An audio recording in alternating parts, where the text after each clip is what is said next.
Salut les amis, salut les footeurs, ravi de vous retrouver pour ce nouveau numéro d'une semaine en ballon. Hashtag USB Foot en partenariat avec nos confrères de France Bleu Maine, France Bleu Mayenne et France Bleu Loire-Océan ainsi que la Ligue régionale de foot des Pays de la Loire. On va revisiter l'actualité footballistique dans notre région. On va surtout insister avec notre invité du jour. Il est le dernier rempart des Vendées Les Herbiers Football. J'ai le plaisir d'accueillir sur ce plateau Monsieur Jean Louchet. Salut Jean. Bonjour. Ça va ? Allez. On s'assoit. Merci d'abord d'avoir fait le déplacement depuis la Vendée. Merci de l'invitation. On est vraiment heureux de t'avoir. C'est vrai qu'on a eu Jérémy Mest comme gardien du Mans. Ouais. On est vraiment heureux d'avoir des gardiens parce que c'est un poste un petit peu différent des autres quand même. C'est vrai. On en reparlera pendant l'émission. Alors, pas double peine, mais double cadeau. Quand tu es arrivé, d'abord tu as pensé au maillot. On va en parler. Est-ce que tu peux aller nous le chercher ? Oui. D'habitude, on sait que le maillot des Herbiers il est plutôt rouge et noir. Hein. C'est vrai, mais donc là, oui, donc c'est le maillot de gardien de cette année. Tu peux t'asseoir, vas-y, assis-toi, voilà, montre-le bien. Alors, c'est le maillot de gardien, explique-nous. C'est ça, donc on en a 3, et donc j'ai choisi le bleu, parce que pour l'instant, il nous porte chance. On a gagné à chaque fois que je l'avais, donc une petite superstition, même si je ne suis pas quelqu'un de superstitieux, mais c'est toujours ça. C'est toujours ça de prix. On voit sur le maillot, si tu peux le retourner également, numéro 30, habituellement, on sait que dans la hiérarchie des gardiens, le numéro 1, c'est numéro 1. Voilà, et le numéro 30, c'est généralement pour le troisième gardien. C'est ça. Tu l'as eu à un moment donné aux Herbiers ? Non, j'avais le numéro 16. 16 aussi, qui est le numéro 2 des gardiens. C'est ça. Bon, et bien écoute, en tout cas, garde-le parce que s'il te porte chance, faut continuer. C'est ça. Allez, exactement. Tu peux aller nous le remettre par là. N'oublie pas de le récupérer à la fin de l'émission. Ouais. Et puis, comme je disais, un petit extra, c'est que, outre le maillot, tu vas pouvoir nous dire, là, il y a des gants de gardiens. Alors moi, ça m'étonne toujours. Déjà, c'est énorme. Hein. Faut voir un peu les paluches des gardiens. Ils t'appartiennent, ceux-là ? Ils m'appartiennent maintenant, mais donc c'est quand j'étais à Paris, j'ai eu la chance de m'entraîner avec les pros, et donc il y avait Kevin Trapp, et il avait un grand carton qui venait d'arriver, et il m'a dit, Jean, si tu veux aller prendre des gants, prends-en. Ceux-là, je les mets pas forcément. Oui, une histoire de sponsor, en fait. C'est ça, et donc j'y suis allé, j'avais un grand sac, et j'ai tout pris, donc c'était super t'as tout pris sympa. Il en restait plus, presque. J'ai pas voulu tout prendre non plus, mais c'est vrai que j'en ai pris pas mal, et donc c'était super sympa de sa part. Ah ouais, un bon gars aussi, Kevin Trapp. Oui, très, très. Vraiment, il y avait Sirigu à l'époque. C'est vrai, Duchesne. Et donc Kevin Trapp. Une belle triplette. C'est ça, des bons exemples. Bon, très bien. Allez, on les garde à côté de nous, évidemment, les gants. Et puis, on va parler de toi. D'abord, Jean, on va essayer de te découvrir à travers... on a fait un petit CV. Alors, je te cache pas qu'il est court parce que tu es jeune. Hein, on va voir la date de naissance. 23 ans dans quoi ? Dans 15 jours ? C'est ça, dans 15 jours, 3 décembre. Bon, et puis, on le voit. Alors, plutôt sympa, hein, les clubs. Paris Saint-Germain. Alors, nous, on a mis 2015-2016. C'est là où tu as joué, mais tu es arrivé en fait en 2014. Explique-nous. En fait, j'ai fait 2 ans donc, à Paris, deuxième année U19. Donc j'ai eu une bonne blessure à l'épaule. Et donc j'ai fait une deuxième année après, première année senior entre guillemets. En CFA à Paris. Et donc j'ai pu faire quelques entraînements. C'est là que j'ai pu faire quelques entraînements avec les pros. Avec les pros. Puis après un départ du côté de Reims, du stade de Reims, 2015-2016, avant d'arriver aux Herbiers pour l'épopée, juste avant l'épopée Coupe de France. Ma première année, c'était l'épopée. C'était l'épopée, 2017-2018. Exactement, voilà, c'est ça. Et on va en reparler. On va reparler aussi avec toi de la formation, parce que tu étais où avant d'atterrir à Paris ? D'atterrir à Paris, j'étais à Amiens pendant 3 ans. Et avant, j'ai fait le pôle espoir de Liévin. D'accord, tu as quand même bougé pas mal. Hein, c'est vrai. 23 ans, tu as déjà pas mal voyagé. On regarde ensemble les premières images, les premiers témoignages. Allez, on va regarder cette photo-là parce qu'elle va certainement te faire sourire, parce qu'on ne va pas dire que tu es vieux, mais sur celle-là, en tout cas, tu étais encore plus jeune. Hein. C'est vrai.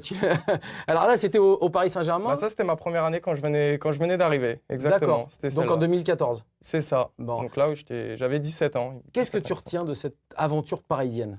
Toi qui es parisien à la base ou pas ? Je suis de Chambly, donc c'est pas très loin. C'était une super expérience. J'étais jeune, je sortais d'Amiens, atterrir à Paris, alors qu'Amiens à cette époque-là, on était en national. Oui, c'était pas de la Ligue 1. Hein. Donc c'était vraiment une chance pour moi. Malheureusement, tout s'est pas passé comme on peut l'espérer, faire un cursus classique et à la fin signer pro. Donc c'est quelque chose, un échec entre guillemets, mais ça m'a servi et donc j'en sors grandi. Oui, voilà, c'est ça aussi l'expérience qu'on prend et on verra tout à l'heure qu'on n'est pas mature non plus tous au même âge. Hein. Non, exactement. Voilà, allez, on va regarder puisque là on a vu une jolie photo de toi en 2014. On s'est mis quelques petites vidéos de côté. Il y avait des beaux entraînements quand même de gardiens. C'est ça. Au sol, en l'air. Au sol, en l'air. Ça fait mal aux abdos. Hein. Ça c'est pas une séance cadeau, ça c'est des grosses séances. C'est du spécifique gardien? C'est ça, exactement. Du spécifique gardien, donc ça c'est des séances qu'on adore forcément en tant que gardien. Donc c'est notre grosse séance qui nous permet après d'aborder les points faibles si on a eu le week-end précédent ou de continuer sur les bonnes choses qu'on fait. Bon, on va en voir une autre également parce que là, on t'a vu. C'était qui d'ailleurs le. Jean-Luc Aubert, l'entraîneur des gardiens. L'entraîneur des gardiens, effectivement. Et là, sur l'autre, là, c'est au sol également. La première fois, c'est quoi? C'est tir coup franc ou c'est quoi? Oui, c'est ça.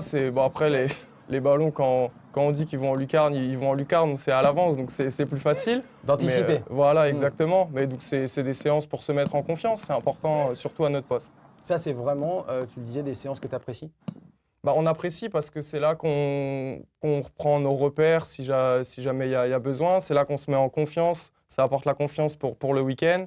Et forcément, on a une relation particulière avec notre entraîneur des gardiens, peu importe le club dans lequel on passe. Et on aime bien quand on est gardien, notamment en hiver, c'est ces séances-là où on finit plein de boue. Hein. C'est vrai aussi. On les a vus. Vrai. J'en profite pour saluer au passage Willy Grondin, l'entraîneur des gardiens du FC Nantes, avec qui on a assisté pas mal de séances justement spécifiques. Et c'est vrai que c'est très très sympa, même à regarder. Je conseille à tout le monde d'aller en voir. On a vu ces deux petites vidéos justement avec le Paris Saint-Germain. On va regarder maintenant la photo. Alors là, il y a eu quelques années qui ont passé, une autre de plus. Voilà, c'était pour tes 20 ans d'ailleurs. C'est vrai. Joyeux anniversaire. Il est beau le maillot du Stade de Reims en bleu comme ça, oui. de gardien.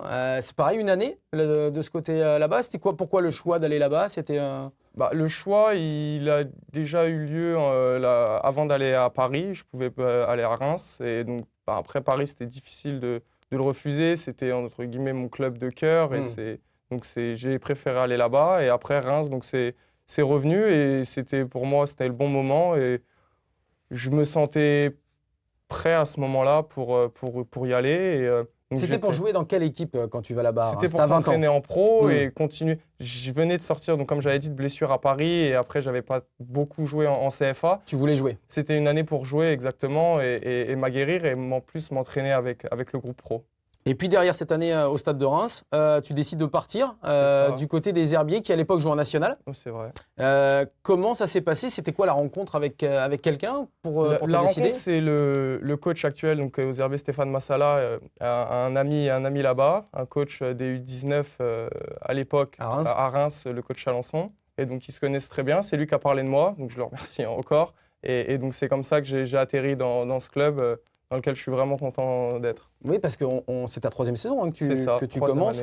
Il y a une évolution, on le verra tout à l'heure aussi dans d'autres témoignages et d'autres photos. Tu as commencé en étant numéro 3. C'est vrai. Donc en bas de l'échelle, ça veut dire quoi? Ça veut dire aussi qu'on se remet en cause après toutes ces années, parce que parfois on peut se dire, je suis passé au Paris Saint-Germain, je suis passé au Stade de Reims, aller aux Herbiers, ça peut paraître reculé. Et finalement, c'est reculé pour mieux sauter? À l'heure actuelle, je le prends comme ça. Oui, après, c'est sûr, comme vous le dites au début, on se dit, bon, on a un peu d'orgueil, on ne se rend pas forcément compte des choses, mais je pense qu'il a fallu. Ce passage est très bénéfique pour moi parce qu'il m'a permis d'évoluer et surtout de devenir plus mature. Je pense qu'avant, c'était vraiment compliqué. Et donc, ça m'a permis de me rendre compte des choses, de voir le monde amateur aussi et pas toujours le luxe, les paillettes. C'est pas forcément tout le temps ça. Et donc, ça m'a permis de me remettre en question. Le coach m'a beaucoup aidé, m'a fait comprendre les choses. J'ai su l'accepter à ce moment-là.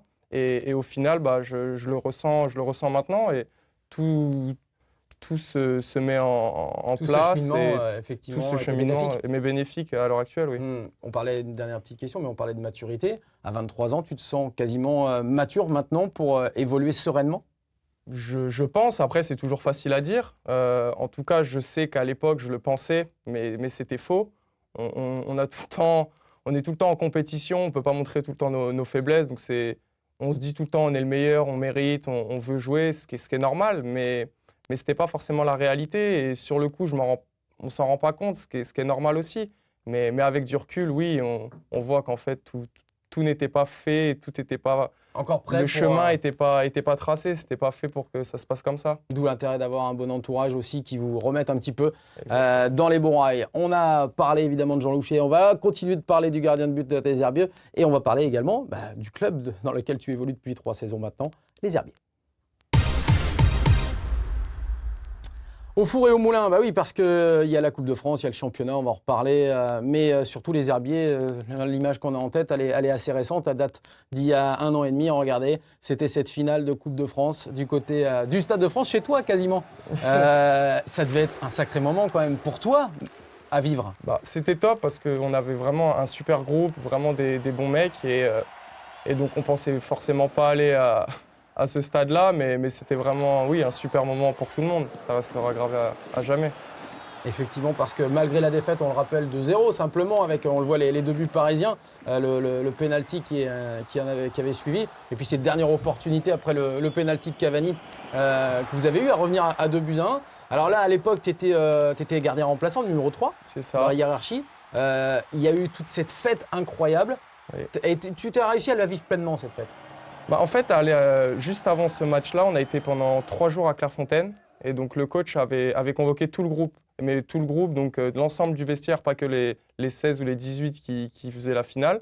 Donc c'était vraiment un super moment parce qu'on était dans les installations de l'équipe de France, on était au château. Incroyable, hein. Donc c'était vraiment un super moment et c'était bien pour tout le monde et c'était un vrai bon moment de groupe. Jolie transition, puisque tu parles de Clairefontaine, regarde. Quelques images justement là-bas, puisqu'on vous avait suivi à Clairefontaine à ce moment-là. Alors on a essayé de rechercher des images de toi, parce qu'on va pas se mentir, comme tu ne faisais pas partie, on va dire, du 11 type, Donc, c'est ça. dans les images, tu étais un peu moins souvent. Mais regarde, on avait évidemment les chambres de tous ces grands joueurs du foot français. Et puis on se souvient de toi notamment, moi je me souviens de toi particulièrement, parce que tu mettais une ambiance dans le groupe assez particulière. Regarde, notamment au niveau des repas, t'es quelqu'un qui met l'ambiance. J'aime bien, oui, parce qu'on a un groupe, on se sent tout de suite à l'aise. Il n'y avait que des bons mecs et donc forcément, le courant passe très vite et donc c'est top. Et la photo, on la voit, hein, tu es sur cette photo, 3e gardien sur la droite. Et puis là derrière, c'est assez drôle parce qu'il y a un magnifique selfie. Et alors là, toi, tu vois peut-être pas, mais tout au fond, il y a. Si, je me voilà, rappelle. tu vois. Je me rappelle. Et là, c'est marrant parce que l'image, elle est symbolique. Tu es vraiment effacé, tu es derrière. Et puis maintenant, tu es à la lumière, tu es devant puisque tu es numéro 1. Ça a changé beaucoup de choses dans l'espace quand même de 2 ans. Bah, à l'époque, je me sentais pas forcément légitime pour être au premier plan, me montrer, ou j'essayais d'apprendre. On avait un bon groupe, et même avec le gardien numéro 1, Mathieu Pichot, c'était cool de l'avoir et de voir comment il faisait et ce qu'on pouvait aller chercher avec lui. Et donc oui, bah maintenant, voilà, je suis mon petit bonhomme de chemin, ce que je dis, j'ai gagné en maturité, je comprends ce qu'on attend de moi, je comprends les choses. J'ai même pris récemment donc, un coach mental, ça me permet de comprendre ce qui ne va pas forcément. Et de progresser encore davantage. De progresser, parce qu'on a tout le temps des coups de mou, des choses, il faut savoir rebondir, c'est important. C'est un poste qui, surtout en tant que gardien de but, qui demande ça.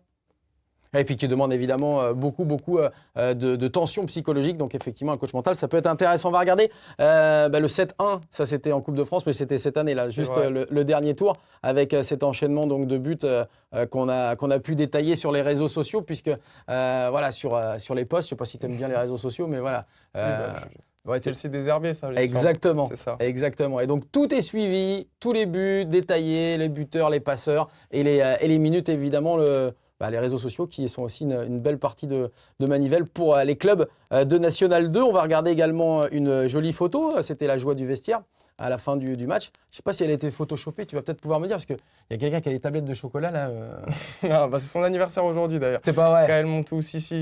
On va lui souhaiter à Gaël alors voilà. Très très bel anniversaire. Et puis on voit la joie de toute l'équipe Air-Bretaise. À ce moment-là, on va regarder également ensemble le tirage au sort puisqu'il a eu lieu cette semaine. Joli tirage pour les herbiers. Joli tirage, oui. On va voir les herbiers contre Le Mans. Exactement. Club de National 2, donc vous allez recevoir Massabielle. Oui. Face donc, au club de Ligue 2 que l'on connaît bien et qu'on salue au passage les Manceaux. Ça va être une belle rencontre. Forcément, puisque en Vendée, c'est vraiment une terre de football. Il y a du monde à chaque match pour nous suivre. Donc en tant que joueur, c'est vraiment top. Sachant que, comme vous l'avez rappelé, on est en N2. Et avoir autant de monde, c'est pas donné à tout le monde. Et donc forcément, ce sera une fête. J'ai un copain en plus là-bas que je connais, on a déjà commencé à parler. Exactement, donc c'est cool. C'est qui ? Tom Duponchel. Tom Duponchel, l'arrière-gauche du club C'est ça. du Mans qu'on avait suivi avec attention lors de la montée en Corse et qu'on salue également au passage. On va évidemment, vous l'avez vu, les autres clubs, le tirage au sort avec Chaland qui recevra. Ils sont 4 clubs de la région à recevoir. Ça va être souvent des oppositions entre club de National 3 et club de National 2. Voilà, ce sera en tout cas les samedis 7 et dimanche 8. On ne sait pas encore la date des Herbiers Le Mans. Non, on ne sait pas. Bon, très bien. On demandera la plupart du temps au club pour connaître la date véridique de cette Coupe de France et de ce 8e tour. On va terminer justement avec la palette de classement Ligue National 2 du côté des Herbiers, puisqu'on a parlé de la Coupe de France, il y a le championnat. On va regarder rapidement avec un match en retard pour vous. Vous aviez gagné à Montpellier. Je résume un petit peu la situation, 1-0.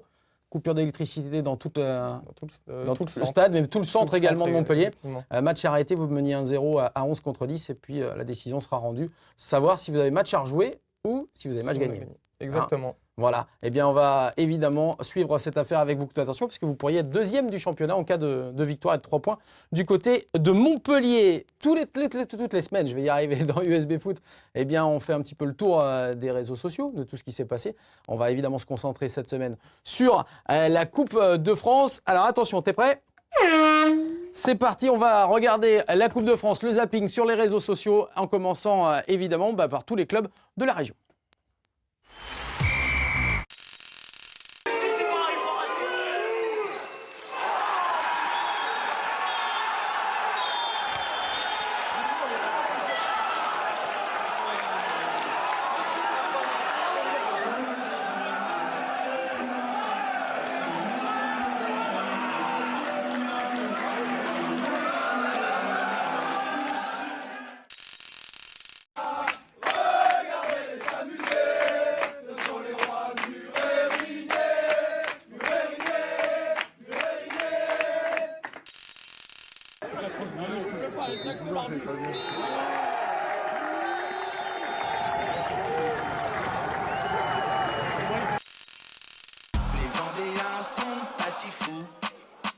Partiront pas sans croire en vous.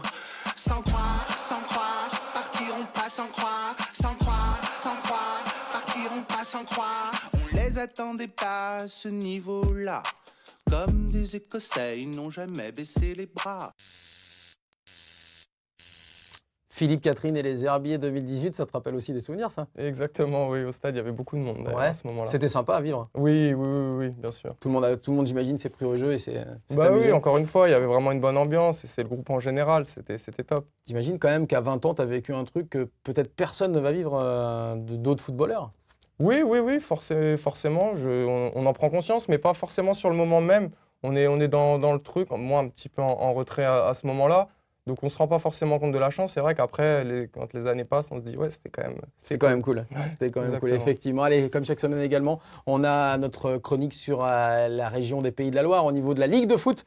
Et cette semaine, Guillaume Brochet s'est penché notamment sur la 2e édition du challenge féminin Marie-Lou Duringer avec la réaction de nos vainqueurs. Et on va voir que ça va suivre le tournoi.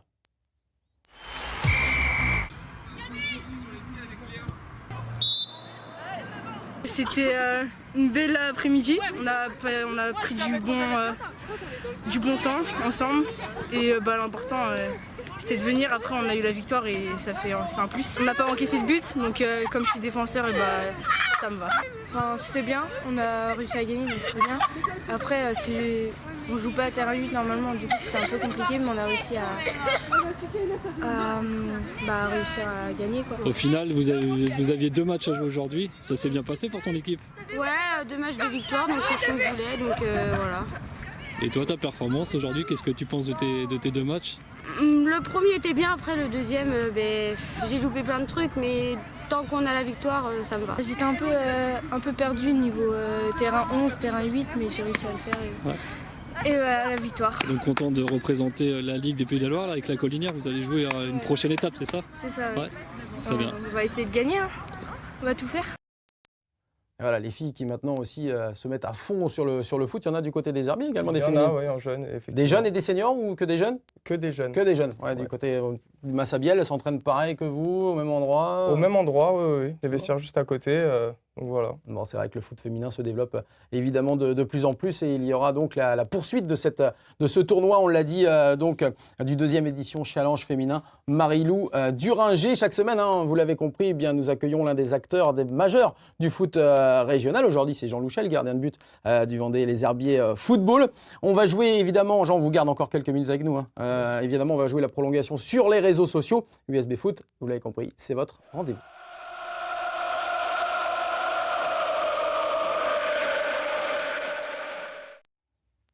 Allez, avec Jean Louchet, donc le gardien de but des Herbiers. Jean, on a parlé de National 2, on a parlé de Coupe de France. On va parler maintenant de la Ligue 1. Tu suis un petit peu ce qui se passe de Je la suis pas mal. Ouais, Beaucoup, parce qu'il y a des fois des joueurs qui sont concentrés sur leur sport, leur équipe, mais finalement qui ne regardent pas. Tu regardes pas? Avant, je regardais pas beaucoup. Maintenant, je regarde beaucoup. Beaucoup. Avec un gardien en particulier en Ligue 1 ou... En Ligue 1, non, pas en particulier. Il y a beaucoup de styles différents, mais j'aime beaucoup, par exemple, Edouard Mendy à Rennes, que j'ai connu à Reims. Oui, j'allais dire à Reims, oui, parce que j'ai connu à Reims. Donc oui, forcément, je regarde ce qu'il fait.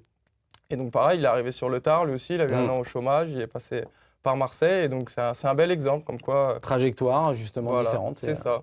Et ça, c'est vrai que c'est sympa. On va regarder le classement de cette Ligue 1 pour voir bien que nos deux clubs des Pays de la Loire, Angers est 3e et Nantes 9e donc, dans ce classement après 13 journées. On est au tiers du championnat et on va commencer notre tour d'horizon de la Ligue 1 avec le FC Nantes. Attention danger, pourquoi? Simplement parce qu'il y a 4 défaites consécutives, donc quand on est dans cette situation-là, généralement, il faut revenir à des bases, à ce qu'on sait faire de mieux. Comment ça se passe? Après, ils ont démarré très fort aussi, il faut s'en rappeler. Donc forcément qu'il allait à un moment avoir un passage, un petit coup de mou. Donc oui, 4 matchs, ça fait un petit peu, mais il faut savoir rebondir et je pense qu'ils en sont capables. Ils en sont capables, les Nantais, et on leur souhaite bien évidemment. Alors, ils ne pourront pas compter sur l'homme que l'on va voir à l'image. Tu vas pouvoir t'en rendre compte, c'est Marcus Coco. Ça a été l'une des toutes premières recrues nantaises cette saison, malheureusement, premier match. Et il s'est fait la rupture des ligaments croisés du genou. Là, c'était son retour sur les terrains. C'est son premier footing de retour. T'as eu une grosse blessure, justement, toi, c'est ce que t'expliquais. Moi, c'était à l'épaule, c'est différent. À l'épaule, mais ça t'a éloigné quand même... Presque un an. Et ouais, donc, quasiment un an. Quand on est comme ça dans le dur, c'est compliqué à vivre. Il faut vraiment être bien entouré. Oui, et dans tous les cas, c'est compliqué parce qu'on se sent à l'écart. On a beau être dans un groupe, on ne va pas sur le terrain comme tout le monde, on fait des choses à côté, mais c'est très très long. J'ai été blessé 9 mois, il me semble. Ouais, donc c'est encore vraiment plus long parfois que, plus long, oui. que les gardien ligaments. l'épaule, c'est un peu embêtant. Ouais. C'est un peu embêtant. Alors on lui souhaite plein de bonnes choses à Marcus Coco et de revenir sur les terrains. Normalement, lui aimerait bien revenir vers la fin février, début mars. C'est tout ce qu'on lui souhaite en tout cas à Marcus Coco. Un autre Nantais qui a été mis également à l'honneur. Vous le reconnaissez peut-être pas sous ce maillot-là puisque il est en sélection. C'est Samuel Moutoussamy qui était parti donc lors de la trêve internationale. Il n'a pas pu jouer malheureusement en raison de problèmes administratifs.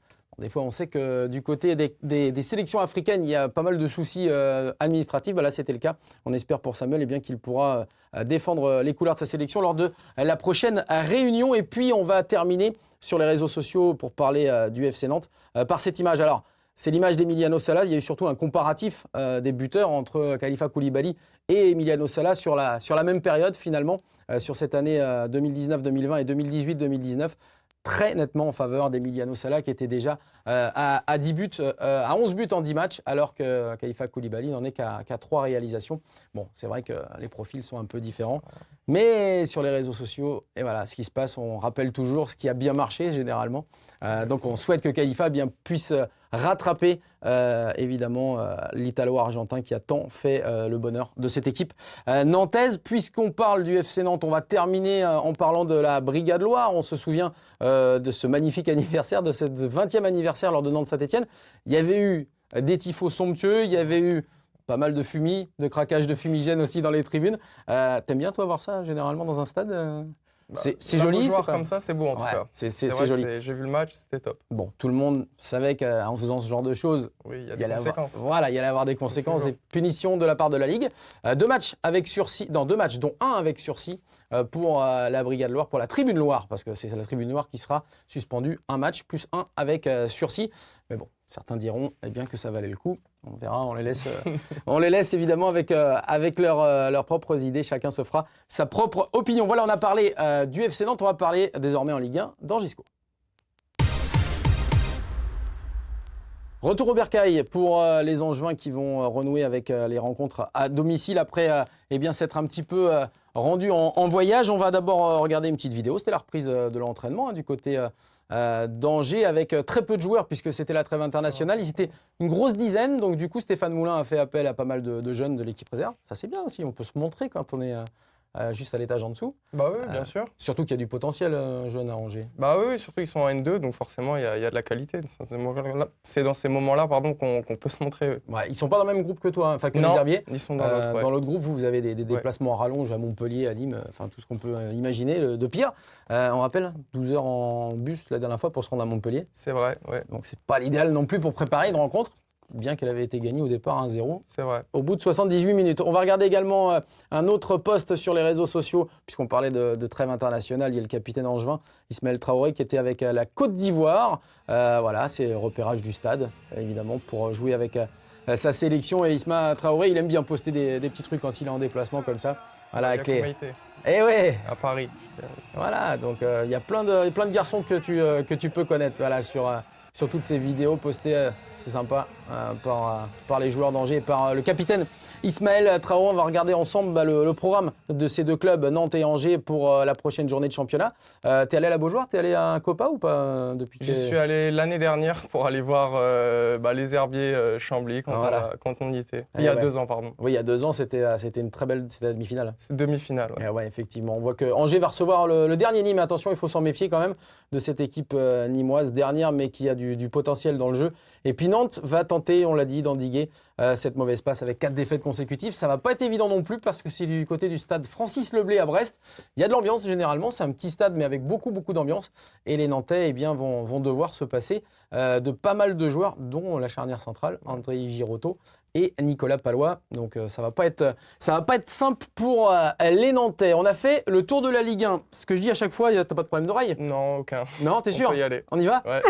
Allez, c'est parti. On va rappeler ce petit corne de brume pour les supporters. Et nous, on va parler tout simplement du national avec Laval, puis Cholet en commençant par le classement. Regardons ensemble ce qui se passe. On voit que Laval et Cholet sont dans la première partie du classement grâce à 2 belles dernières journées du côté des Lavallois et des Choletais.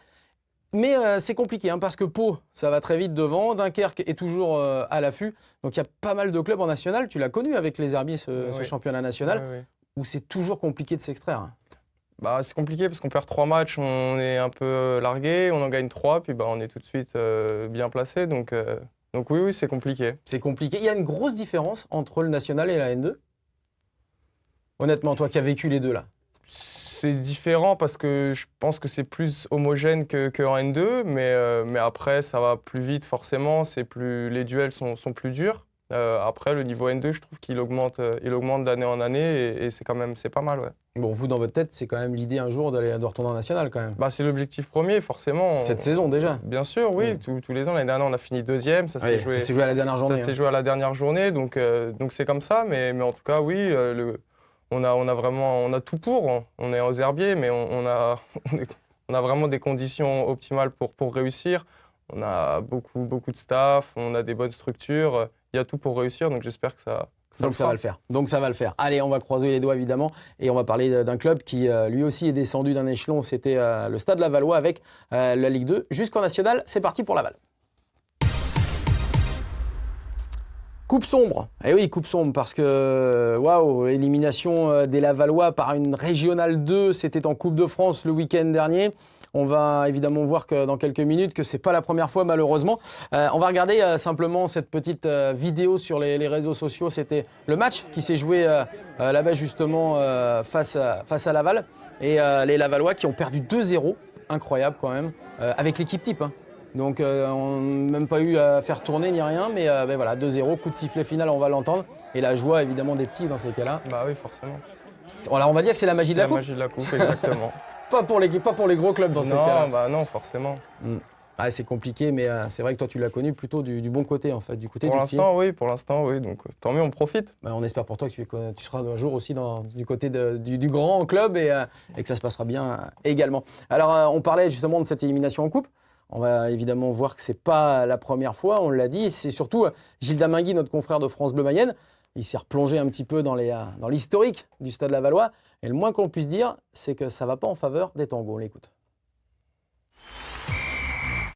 Oui, 3 humiliations en 12 éditions de la Coupe de France. Pas sûr qu'un seul autre club en France ait vécu une telle situation. Il y avait eu 2 éliminations dès le 5e tour par une équipe de 6e division, une DH en 2008 et 2018.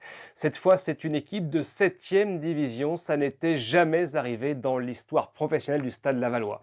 Et si encore entre-temps, il y avait eu de beaux parcours, des performances, mais non. Rien de tout ça. La dernière participation à un 8e de finale pour Laval, ça remonte à 2003 et depuis, pas une seule fois, les Tangos n'ont battu une équipe qui évolue une division au-dessus. Sur les 6 derniers 32e de finale, il y a eu 5 éliminations contre des équipes qui étaient d'un niveau inférieur. Donc Laval n'est vraiment plus une équipe de coupe.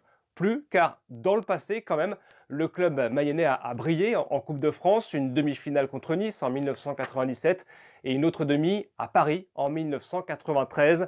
Mais depuis quelques années, le moins que l'on puisse dire, c'est qu'il faut être vraiment courageux pour supporter le Stade Lavallois. Et vu la tête de Gilles Damingui, on comprend que ça doit être parfois difficile. Là, on l'a vu encore, eh bien, c'est Laval qui a morflé, on peut le dire, hein, face à un petit pousset de la Coupe de France. Les réactions sur les réseaux sociaux ont été terribles parce qu'il y a eu énormément de commentaires, de tweets assez ironiques pour le Stade Lavallois. Celui-là, on l'a pris, une petite astuce, le jour de votre mort. Portez un maillot du Stade Lavallois, une fois arrivé devant Dieu, lors du jugement dernier, il va comprendre que vous avez souffert toute votre vie et vous enverra au paradis. Voilà. Il y a un petit peu d'humour aussi, il faut bien le reconnaître. Et du côté des supporters, c'est à la fois l'ironie, la soupe à la grimace. On a appris que le Tango Foot, qui est le forum du Stade Lavallois, avait fermé sur Internet, momentanément. Ils l'ont promis. Mais voilà, on signe un petit peu de colère et pour faire bouger peut-être un petit peu les choses, les ultras également lavallois ont décidé de ne pas manifester leur soutien lors du prochain match à domicile. Voilà, il va falloir inverser la tendance du côté de Laval pour que les supporters reviennent aussi à de meilleures dispositions pour leur équipe. Vous êtes soutenu aussi par pas mal de monde. On disait, il y a combien de gens qui viennent vous voir à chaque match à domicile ? Il y a plus de 1000 personnes à chaque fois. Donc ouais. Oui, c'est top. C'est top, effectivement, et ça va aller, j'imagine, en progressant, puisque les résultats, on l'espère, vont suivre, évidemment, du côté à la fois des herbiers et du côté de Laval. On a parlé du Stade Lavallois, on va parler désormais du SO Cholet, et il y a beaucoup de choses à dire. L'Étoile Rouge. Alors, les Choletais jouent en rouge, ils vont rencontrer le Red Star, c'était facile, le lien est vite fait. Ça a pas mal bougé du côté de Cholet, notamment au niveau du recrutement, parce que c'est vrai que les Choletais, on l'a vu, sont 9e du championnat. Ils avaient déjà pas mal recruté. Il y a Sekou Keita qui arrivait de Laval. Kevin Rocheteau était resté. On avait recruté aussi du côté du milieu de terrain, du PSG également, puisque Isaac Aymon, je ne sais pas si ça te dit quelque chose. Il était capitaine de la réserve du PSG l'année dernière. Il est arrivé également du côté de Cholet. Eh bien, figurez-vous qu'un autre grand nom du foot, et du côté d'Angers, on le connaît particulièrement bien, c'est Billy Ketkeo Fomfon, le franco-laotien qu'on peut voir sur cette photo, qui a signé pour le SO Cholet. Il a joué de nombreuses années du côté d'Angers. Il avait signé du côté d'Auxerre il y a 2 ans, me semble-t-il.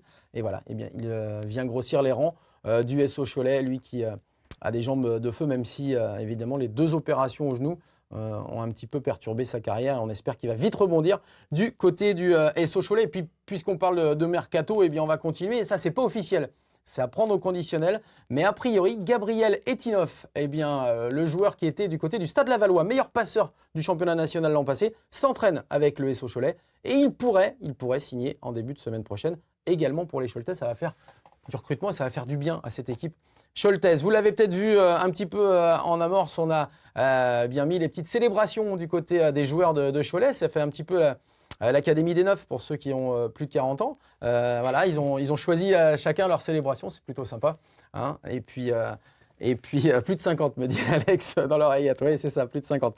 La célébration des joueurs de Cholet. Et puis également, et bien sur le site du SE Cholet, on a pu voir le classement des joueurs et des passeurs, des meilleurs passeurs du championnat. On peut voir qu'il y a notamment un certain Hicham Lab d'Avranches, l'ancien Nantais, qui était passé du côté du FC Nantes avec 4 réalisations. Et puis surtout, du côté des buteurs, évidemment, Kevin Rocheteau avec ses 7 réalisations, l'ancien meilleur buteur de National. La saison passée, on espère que son retour permettra à Cholet également de marquer beaucoup d'autres buts. On termine le National par les matchs à venir. Jean, du côté donc, de Cholet et de Laval, réception de Créteil pour les Lavallois et déplacement, on l'a dit, du côté de l'Étoile Rouge, du côté du Red Star pour les Choletais. C'est ce week-end. Voilà, on a également l'habitude de donner un petit peu de place à l'arbitrage dans USB Foot. Et on a un spécialiste, Sébastien Denis, ancien arbitre professionnel, qui nous parle chaque semaine d'une petite chronique. Cette semaine, on a vu avec lui, est-ce que les arbitres savent vraiment communiquer avec les joueurs? Tout de suite, sa réponse. Alors à travers cette question, je vois 2 modèles de communication. Il y a la communication sur le terrain, auquel vous faites référence bien évidemment, mais également la communication en dehors. Et là, fort de mon expérience, je peux vous dire qu'il y a une vraie communication qui s'opère de temps en temps avec des retours, des débriefings entre les différents acteurs. Alors tout ça, c'est en off. Et là, il y a vraiment des échanges constructifs qui se font parfois avec les membres des staffs, voire même avec les joueurs. Après, sur le terrain, effectivement, on peut s'interroger de certains modes de communication qui appartiennent à chacun. Il y en a qui sont beaucoup plus à l'aise dans la communication verbale ou paraverbale. Mais d'autres s'enferment dans une posture qui donne parfois l'impression que les arbitres ne savent pas suffisamment communiquer. Et je pense que parmi les acteurs du foot, il y a une attente et une progression à ce niveau-là envers les arbitres. J'aime bien en plus les petites mimiques de Sébastien Denis. On sent qu'il y a pas mal d'anecdotes là-dessous, pas mal de non-dits aussi, parce que c'est vrai que les arbitres, certains sont très communicants, vont vers les joueurs, d'autres beaucoup moins et sont un peu ce qu'on appelle des shérifs. Comment ça se passe toi avec les arbitres généralement? Ça dépend, il y a tout, encore une fois, oui, forcément, chacun a son caractère. T'arrives à garder ton sang-froid?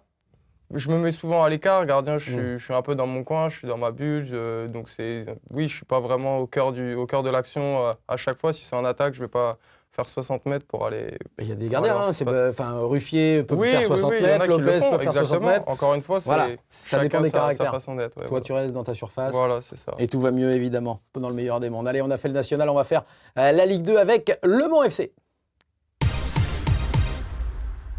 Retour au quotidien après la Coupe de France, puisque les Manceaux se sont qualifiés comme les Herbiers pour le 8e tour et se rencontreront donc pour ce 8e tour de Coupe de France. Ça sera le retour du côté du championnat ce week-end. Mais du côté des Manceaux, l'actualité, c'est Coupe de France, c'est championnat et c'est Coupe de la Ligue également. Qualification pour les 8e de finale, tirage au sort face au Paris Saint-Germain. Décidément, on a bien fait de t'inviter parce qu'on en parle de Paris dans cette émission du USB Foot. Et on va regarder pour la billetterie. Regarde un petit peu comment ça se passe. Ouverture des portes de la billetterie pour Le Mans Paris Saint-Germain. Bon, je pense que ça a été pris d'assaut avec le monde qui est arrivé à la Pince-Nardière du côté du Mans. Tout le monde est arrivé, tout le monde est venu du côté des abonnés pour prendre ses places. Ça va certainement être plein, 25 000 spectateurs. Ça devrait être un beau match. Bah oui, forcément, oui. Le Mans qui est le dernier club de Ligue 2 encore engagé dans cette Coupe de la Ligue et qui va défendre chèrement sa peau face à un club du Paris Saint-Germain qui est évidemment le grandissime favori à la fois du championnat mais aussi des coupes cette année. Avec les Herbiers qui est favori aussi. Les Herbiers sont favoris de la Coupe de France cette année encore? Non, je pense pas. Non, c'est pas l'objectif en tout cas. Alors, et Clairefontaine, maintenant, tu connais, donc maintenant tu pourras peut-être donner des indices à tous tes petits copains des Herbiers. On termine sur Le Mans avec le match à venir pour les Manceaux, avec ce déplacement du côté de Caen pour les Sartois de Richard Désiré. Caen qui n'est pas très bien, 14e, Le Mans 17e. Il y a peut-être un bon coup à jouer pour les Manceaux pour recoller au ventre mou du championnat. On a fait le tour de tous nos clubs pro, semi-pro et amateurs. T'es prêt? Là, c'est pour toi. Maintenant, c'est parti pour le quiz. Le quiz de fin, le quiz de Brulès pour notre ami Jean Louchet des Herbiers qui a révisé parfaitement tout son football de la région et même au-delà des Pays de la Loire. Alors c'est simple, Jean, je vais d'abord te demander de choisir un placard derrière toi, de sortir un maillot et il y aura ensuite une question à choix multiples, évidemment, dans le quiz de Brulès, c'est à choix multiples et on va voir sur quel club tu vas te destiner. Alors, premier, deuxième, troisième, premier finalement. Je sors le maillot. La simplicité, ouais. La simplicité, maillot jaune et vert. Pour Jean Louchet, celui de Nicolas Palois. Ouais. Bon, bah, très bien. Tu peux te rasseoir avec le maillot. Ce sera donc une question, une maillot FC Nantes. Un maillot FC Nantes, une question sur les Canaries. Peut-être que tu le porteras un jour, ce maillot nantais, on ne sait jamais. T'es pas très loin et tu connais la Beaujoire. C'est déjà bien. C'est déjà pas mal, c'est déjà un bon début. Allez, la question, la voici. Quel joueur, écoute bien, quel joueur, sur les 3 que je vais te citer, n'a pas joué pour les 2 clubs suivants, Nantes et le Paris Saint-Germain? Quel joueur n'a pas joué pour les 2 clubs dans leur carrière? Réponse A, Patrice Loco. On n'a pas pris des vieux joueurs en Nantais, quand même. Non, parce que Patrice Loco, pour toi, il est vieux, mais pour d'autres, non. Réponse B, Alioune Touré. Réponse C, José Touré. On a pris des gens qui étaient de la génération, on va dire, 90. Bon, pour José Touré, c'est un peu plus vieux. Mais est-ce que d'abord, tu connais ces joueurs? Non, je dois être franc, non. Et ouais, voilà. Je connais beaucoup les gardiens, mais après, c'est vrai que sinon, j'ai non, du faut mal. être clair. T'étais pas né quasiment lorsqu'ils ont joué, donc. Bah, je pense pas, je suis pas certain. Eh non, 96. Ah si, peut-être pour Patrice Loco, t'étais juste né. Alors, je répète, bah là, tu la donnes au pif. C'est ce qu'on dit généralement. El Tuntun, disent les Espagnols. Réponse A, Patrice Loco. Est-ce qu'il n'a pas joué à Nantes et au PSG? Est-ce que c'est Alioune Touré qui a joué seulement pour Nantes ou pour le PSG, mais pas dans les deux? Ou est-ce que c'est José Touré qui a joué seulement pour l'un des 2 clubs? Le 3e. José Touré, on écoute la réponse. Bravo, monsieur Jean Louchet, la classe. Et elle a un peu de chance. C'est bien. Il paraît que c'est ce qu'il faut, de la chance pour un gardien, du talent et de la réussite. Allez, oui, effectivement, José Touré, c'est Guénolé qui me demande de l'oreille. Il a joué qu'à Nantes. Oui, le magicien, le Brésilien, a joué uniquement à Nantes, alors que Patrice Loco et Alioune Touré, eux, ont joué à Nantes et au Paris Saint-Germain. Vas-y, monte, parce qu'on va pas te croire autrement que tu es aussi grand que moi. Donc, tu peux monter. On va terminer, comme chaque semaine dans USB Foot, par notre coup de cœur.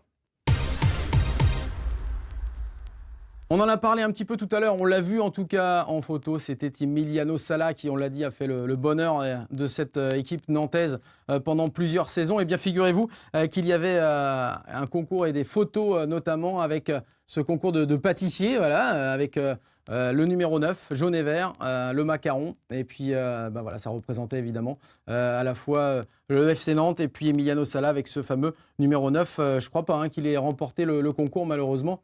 Voilà, il n'a pas gagné. Ce sera peut-être pour une autre fois. En tout cas, on te remercie, Jean. Merci à vous. Merci d'être venu. On te souhaite Avec plaisir. plein de bonnes choses. D'abord, Merci. on croise les doigts pour le championnat parce qu'il faut remonter. La Coupe de France, tu as connu, mais je pense que tu veux aller encore plus loin. Ouais, on verra. Ce sera un bon match. Voilà. Et à titre perso, on te souhaite aussi de monter beaucoup plus haut avec les Herbiers ou ailleurs. C'est la vie, évidemment, d'un footballeur. À très vite. À jeudi prochain, on sera avec Isaac Emmens, le Choletais. Ciao.